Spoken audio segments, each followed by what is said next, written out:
Visit Sailrite.com for all your project supplies, tools, and instructions. Hi, I'm Eric Grant with Sailrite. In this video, we're going to show you how the HandyPress works with the ClipsShop self-piercing grommet dies. This HandyPress will work with all of the ClipsShop's dies if you buy the Stimpson 405 grommet adapters. And you can do a Google search for that because Sailrite doesn't stock them on the website. So the ClipsShop dies for self-piercing grommets are typically a lot less expensive than other brands' self-piercing grommet dies. So you'll save some money there. And they also work exceptionally well if you buy the ClipsShop self-piercing grommets from them. So try to match up brands because they're slightly different from brand to brand.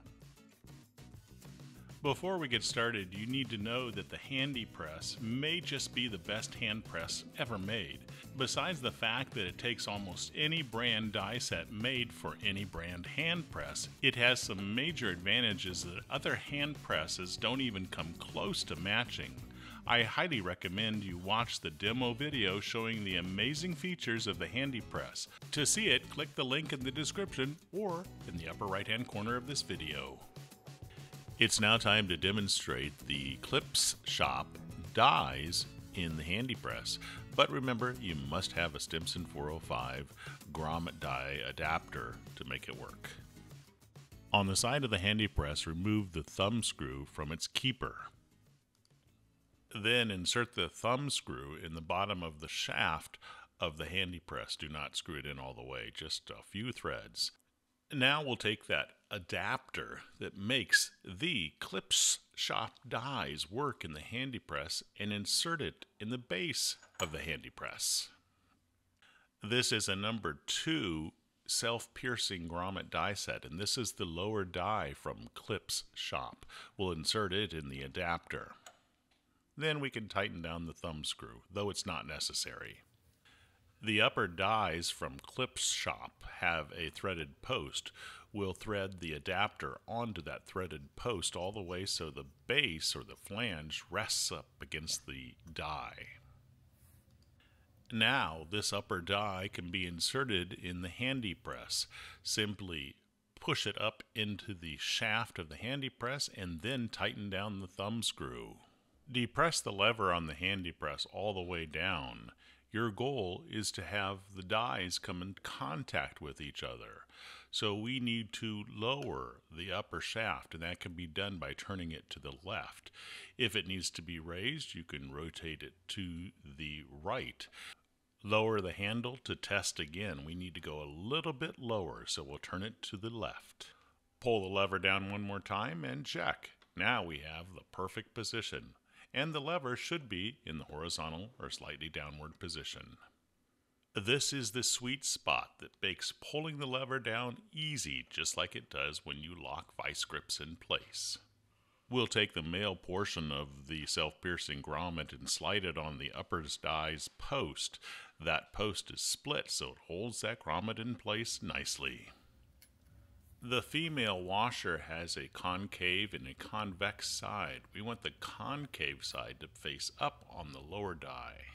Now it's time to take your fabric assembly. This is 3 layers of a Sattler marine grade fabric, and depress the lever all the way down. It punches the hole and sets the grommet for that sweet spot compression that's required.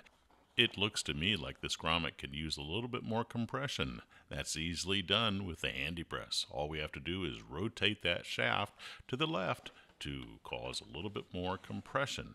Now we'll just take that grommet and place it over the dies and depress the lever for more compression.